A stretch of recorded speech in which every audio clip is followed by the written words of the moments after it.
We woke up in the morning at the Hooker Hotel and sure enough, the tire was completely flat, but that doesn't slow us down. We don't have a spare and we don't want to wait for a tow truck. So we hit the road in the Cuda with a dead flat tire. Drove the thing 5 miles on a completely flat tire, but the gearhead angels shine upon us once again because we never gacked the wheel and we were able to slap new rubber on the car. We got 4 new tires because that's the way we roll. Tires are on, feeling good, except we're suffocating from all the exhaust leaks in this thing and the holes in the floor. So we brought it to this muffler shop who said 2 hours to change the header gaskets and the collector gaskets. We came back 4 hours later and it leaked worse than when we got here. So now Dave and I are fixing it ourselves, which is probably what we should have done first. Probably. The end. The end. David and I proceed to take the next 2 hours, making it worse than it was when we rolled in, but better than it was when the professional mechanics had their hands on it. It still sounded like dog shit when we left. We hit the road and the exhaust fume deal is just as bad as it ever has been. We got a pretty bad exhaust leak in the Cuda. And we're basically suffocating while we drive.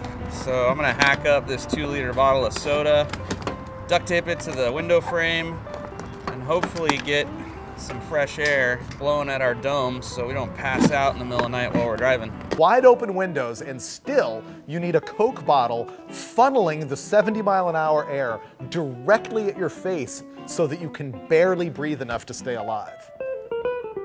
We're in Houston.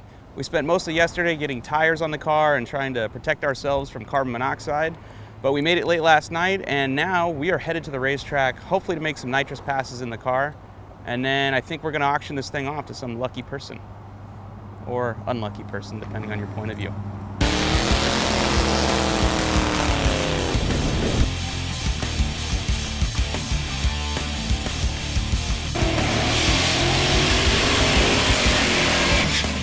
What's going on here is a regular NMCA event. Street car racing, Pro Street, the 10.5 cars, all the greatest heroes in the country, including the guys from Hot Rod Magazine Drag Week, like Jeff Lutz and Larry Larson and Tim Reed, and they were just busting a gut at the Cuda. We installed that NOS system in record time, I think 10 minutes, like literally 3 people, 10 hands, everything like this.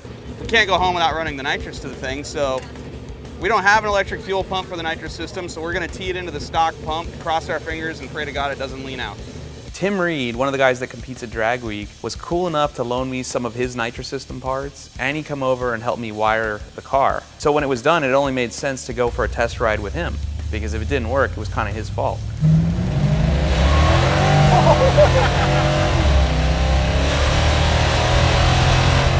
Surges a little. It definitely surges. Ass.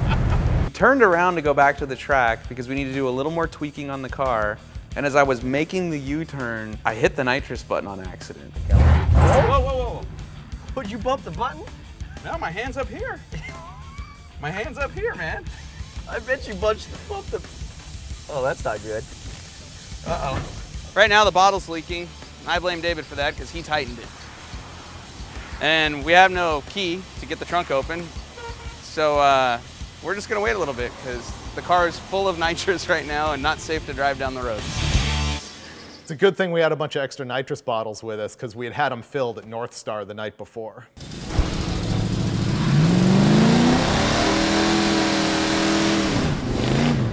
We were pitted right next to Jeff Lutz, and he drives a 57 Chevy that's one of the fastest street cars on the planet. So when I asked him to help me stage the Cuda, he laughed at me, but he said yes. And so I got this guy standing in front of the car and he's waving me into the beams and he's laughing his ass off because he's staging like a 15-second car.